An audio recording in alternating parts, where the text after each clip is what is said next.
जैसे नदी के किनारे देखिए आप, या अक्सर जगहों जैसे बरसात के मौसम में आप देखिए तो ऊपरी परत मिट्टी की बहती हुई चलती है। मेरे साथियों, स्वागत है आप सबका आपके अपने यूट्यूब चैनल बघेली एजुकेशन में। जैसा कि मेरे साथी आप सबको पता है कि हम इंपॉर्टेंट क्वेश्चंस की सारी सीरीज लेकर के आ रहे हैं, जिसमें से मेरे साथी क्लास 10th और 12th की, सिर्फ क्लास 10th और 12th की वीडियो बन रही है।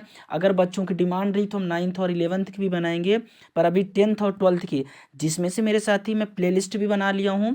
12th केमिस्ट्री की प्लेलिस्ट बनी है। आप 12th से हैं तो केमिस्ट्री की वीडियो देख सकते हैं, 10th से हैं तो सारे सब्जेक्ट की प्लेलिस्ट बन चुकी है, जिसमें से मैंने साइंस की प्लेलिस्ट बना चुका हूँ। उसमें से आपको 5-6 पार्ट की वीडियो भी डाल चुका हूँ। रही बात, आज से मैं सोशल साइंस का भी प्लेलिस्ट बना लूँगा और सोशल साइंस की भी आपको वीडियो मिलती चलेगी मेरे साथ ही। इसके बाद फिर मैं आपको other subject maths, physics, sorry हाँ फिजिक्स से इंग्लिश, बायो, मतलब आपको मैं सभी सब्जेक्ट की क्लास जरूर दूंगा मेरे साथ। बस आप लोग चैनल पे लगातार बने रहें और ऐसे ही हमारा सपोर्ट करते रहें। फिर मेरे साथ ही आप सबका हमें प्यार मिलता रहेगा और मैं आप सबको फिर वीडियो देता रहूँगा।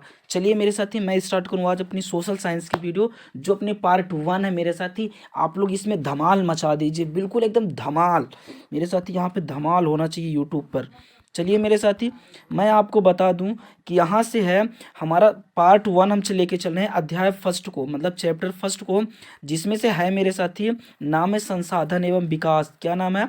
संसाधन एवं विकास। अध्याय फर्स्ट है, समाकलन भारत सेकंड का है, ठीक है ना, संसाधन एवं विकास। चलिए हम संसाधन एवं विकास को स्टार्ट करें मेरे साथी। मैं आप लोगों को यहाँ से दिखा दूँ, ब्लूप्रिंट दिखा दूँ, आप लोग देख सकते हैं कि हमारे ब्लूप्रिंट से इस चैप्टर से आएगा ओनली 4 नंबर के क्वेश्चन। कितने नंबर का आएगा? 4 नंबर का, जिसमें से 2 क्वेश्चन में रहेंगे मेरे साथी 2-2 नंबर के। यहाँ पर अपन को ऑब्जेक्टिव पढ़ने की कोई ज़रूरत नहीं है मेरे साथ, यहाँ पर सिर्फ आपको मेन क्वेश्चन पढ़ना है। चलिए हम आपको 2-2 नंबर के सारे क्वेश्चन दिखा देते हैं, बस आप लोग मेरा साथ देते रहिए मेरे साथी, हमारा आपसे एक ही रिक्वेस्ट है। चलिए चलें अपने क्वेश्चंस की ओर।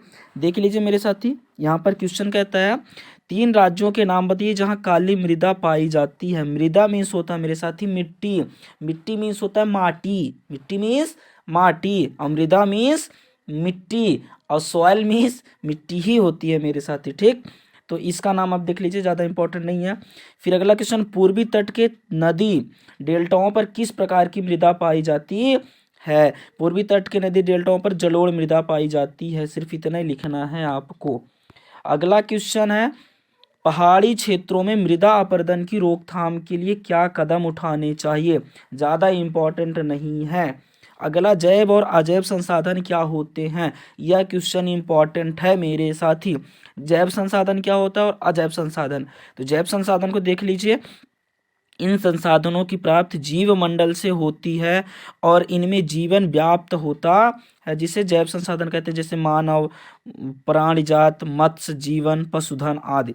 अजैव संसाधन क्या होते हैं? वे संसाधन जो निर्जीव वस्तुओं से बने हैं, अजैव संसाधन कहलाते हैं। आप लोग जैव में भी सरल कर सकते हैं, वे संसाधन जो सजीव वस्तुओं से बने हैं, जीव जैव संसाधन कहलाते हैं। उदाहरण, चट्टानें और धातुएं, ठीक। आइए अगले क्वेश्चन में, भारत में पाई जाने वाली मिट्टियों के नाम बताइए। मेरे साथ ही भारत में बस यही 6 प्रकार की मिट्टी पाई जाती है, जलोढ़ मिट्टी, काली मिट्टी, लाल मिट्टी, लैटेराइट मिट्टी, मरुस्थलीय मिट्टी और पर्वतीय मिट्टी। फिर मेरे साथ ही सबसे इंपॉर्टेंट क्वेश्चन होता है, मृदा अपरदन से क्या तात्पर्य है? तो मृदा के कटाव और उसके बहाव की प्रक्रिया को मृदा अपरदन कहते हैं। मृदा के कटाव का मतलब यह नहीं कि टांगी कुल्हाड़ी से मृदा को काटो, है ना। तो मृदा का कटाव का मतलब होता है मृदा का क्षरण। क्षरण का मतलब क्या होता है? जैसे मान लीजिए कि आप देखिए कहीं पर, जैसे नदी के किनारे देखिए आप, या अक्सर जगहों जैसे बरसात के मौसम में आप देखिए तो ऊपरी परत मिट्टी की बहती हुई चलती है, एकदम बहती हुई जाती है। तो जो बहती हुई जाती है मेरे साथी, वही होता है मृदा का कटाव। अगला है, पवन अपरदन किसे कहते हैं? देख लीजिए एग्जाम में आ सकता है, पर इसका ज़्यादा चांस नहीं है।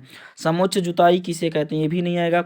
संसाधन से क्या आशा? हाँ मेरे साथी, संसाधन आपके एग्जाम में जरूर पूछेगा। देख लीजिए, पर्यावरण में उपलब्ध प्रत्येक वस्तु जो हमारी आवश्यकताओं को पूरा करने में प्रयुक्त की जा सकती है और जिसको बनाने के लिए प्रौद्योगिकी उपलब्ध है, एक संसाधन है। मतलब मेरे साथी, वह संसाधन कहलाता है जो पर्यावरण में उपलब्ध प्रत्येक वस्तु जो हमारी आवश्यकताओं को पूरा करने में प्रयुक्त की जा सकती है, ठीक। तो मतलब क्या होता है, जैसे हम हैं, ठीक है, तो हमें पर्यावरण चाहिए, जीवन यापन चाहिए, और जीवन यापन के लिए जितनी भी वस्तु हमारे लिए उपयोगी हैं वो सभी हमारे लिए संसाधन कहलाती हैं।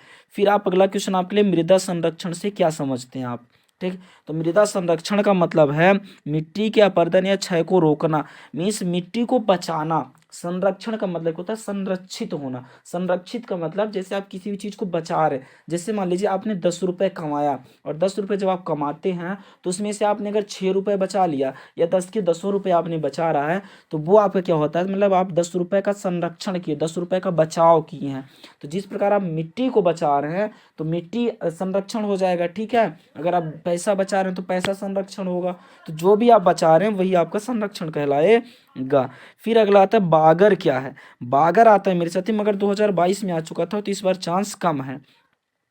देख लीजिए आप लोग, इसको देख लीजिएगा, इसमें मैं ज़्यादा टाइम लॉस नहीं करूंगा। ठीक, वैसे भी अपनी वीडियो होने वाली है 6 मिनट की। ठीक, संसाधन से क्या आशय मैंने पहले ही आपको बता दिया। नवीनीकरण योग्य और अनवीनीकरण योग्य संसाधन स्वरूप को आप स्पष्ट कीजिए, ये क्वेश्चन आता है। ठीक, आता है मीन्स इंपॉर्टेंट है। नवीनीकरण योग्य संसाधन वे संसाधन जिन्हें भौतिक, रासायनिक या यांत्रिक प्रक्रियाओं द्वारा नवीनीकृत या पुनः उत्पन्न किया जाता है, उन्हें नवीनीकरण संसाधन कहते हैं। बस आपको इतना ही लिखना है, इससे ज़्यादा पवारा कुछ भी नहीं लिखना है मेरे लाल, कुछ भी नहीं लिखना है मेरे बाबू। बस आप उतना लिखिए जितना क्वेश्चन में पूछा जाए, है ना। फलाना ढिमका लिखने की जरूरत नहीं है। अगला क्वेश्चन, अनवीनीकरण योग्य संसाधन, तो इन संसाधन का विकास एक लंबे भूवैज्ञानिक अंतराल में होता है। खनिज और जीवाश्म ईंधन इस प्रकार संसाधन को उत्पन्न, इसके बनाने लाखों वर्ष। ई नहीं बताना है, हम इसका आंसर आपको सॉल्व शॉर्ट तरीके में बताते हैं, देखना। वे संसाधन जिन्हें भौतिक, रासायनिक या यांत्रिक प्रक्रियाओं द्वारा नवीनीकरण, पुनः उत्पन्न या पुनः उत्पन्न नहीं किया जा सकता, उन्हें अनवीनीकरण योग्य संसाधन कहते हैं। सिर्फ नवीनीकरण में उत्पन्न किया जाता है, और अनवीनीकरण में यहाँ लिख देना उत्पन्न नहीं किया जाता है। आपका आंसर बन गया, फलाना ढिमका लिखने की जरूरत नहीं है। ठीक, अगला क्वेश्चन, भारत में कुछ देश नहीं आएगा। मृदा परिच्छेदिका से आप क्या समझते हैं? हाँ साथी, मृदा परिच्छेदिका पूछता है पेपर में। तो मृदा के क्रमिक क्षैतिज परतों, विन्यास और उनकी स्थितियों को दिखाने वाले ऊर्ध्व काट को मृदा परिच्छेदिका कहते हैं। बस इतना ही लिखना है आपको, ये पवारा नहीं लिखना है मेरे साथियों, आपको सिर्फ इतना ही पढ़ना है, इससे ज़्यादा बिल्कुल भी पढ़ के नहीं जाना है। और जितना मैं कह रहा हूँ आप पढ़ के जाइए, मैं गारंटी लेता हूँ आपके एग्जाम में कन्फर्म ये यहीं से क्वेश्चन फंसेगा। और जो हमारा बचा कुछ रहेगा वो हम लास्ट के वीडियो में आप लोगों को अलग से पीडीएफ बना करके समझाएंगे। ये तो हम आपको परीक्षा बोध, परीक्षा अध्ययन बता रहे हूँ, है ना। तो आगे चलें, अगला क्वेश्चन आता है, जलोढ़ मिट्टी और काली मिट्टी में अंतर। अंतर माने दुइया ही याद करेगा, 36 नहीं। ठीक, तो जलोढ़ मिट्टी माने इस मिट्टी का रंग हल्का भूरा होता है, और काली का तो पता ही हो कि का होता है। काली माने काला, माने कलूटा। ठीक है ना, तो काली मिट्टी माने काली मिट्टी, इसका रंग काला होता है। ठीक है ना। दूसरा आप बता सकते हैं, नदियों द्वारा बहाकर लाई गई मिट्टी को जलोढ़ मिट्टी कहते हैं। माने जौन मिट्टी नदी के द्वारा बही बही आवत थी और रुक जाती, वो का कहीं कौन जलोढ़ मिट्टी। और काली मिट्टी माने का होता है, काली मिट्टी का निर्माण ज्वालामुखी उद्गार से निकले लावा द्वारा होता है। लावा माने होता है हमारे साथी जो वह नहीं कहते लूक, है ना, वही होता है। ठीक, माँ की फलाना ढेमका पढ़ाई की जरूरत ही नहीं है। अगला है बागर और खादर में अंतर। बांगर और खादर में अंतर, तो हम दो इंठ पढ़ लिखे, इसे कौनो लाइसे लहाई लिखे हमारे जैसे। ठीक है ना, आगे तब तक हम चल रही, ज़्यादा टाइम होने। लाल मिट्टी लेटेराइट मिट्टी उबई ना करी, पर एक बार देख लीजिएगा 2 नंबर में है, का पता कहाँ छपका दिया जाए। ठीक, फिर मृदा प्रदन के कारण बताइए।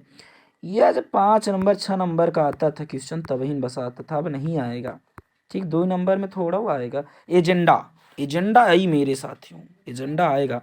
एजेंडा 21 माने एजेंडा 21।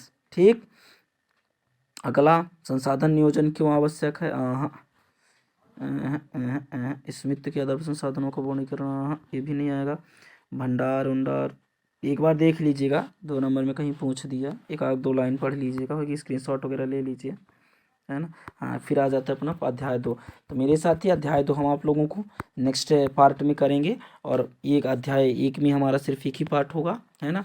चलिए, हमें बहुत अच्छा लगा, बहुत उम्मीद है आप लोगों से, और हमें बहुत आपका प्यार मिल रहा है, सब्सक्राइब हो रहे हैं, है ना, सब्सक्राइबर बढ़ रहे हैं।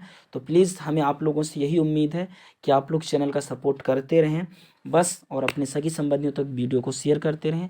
चलिए, फिर मिलता हूँ आप सबसे सेकंड पार्ट में सोशल साइंस के क्वेश्चन के साथ। तब तक के लिए जय हिंद मेरे साथियों।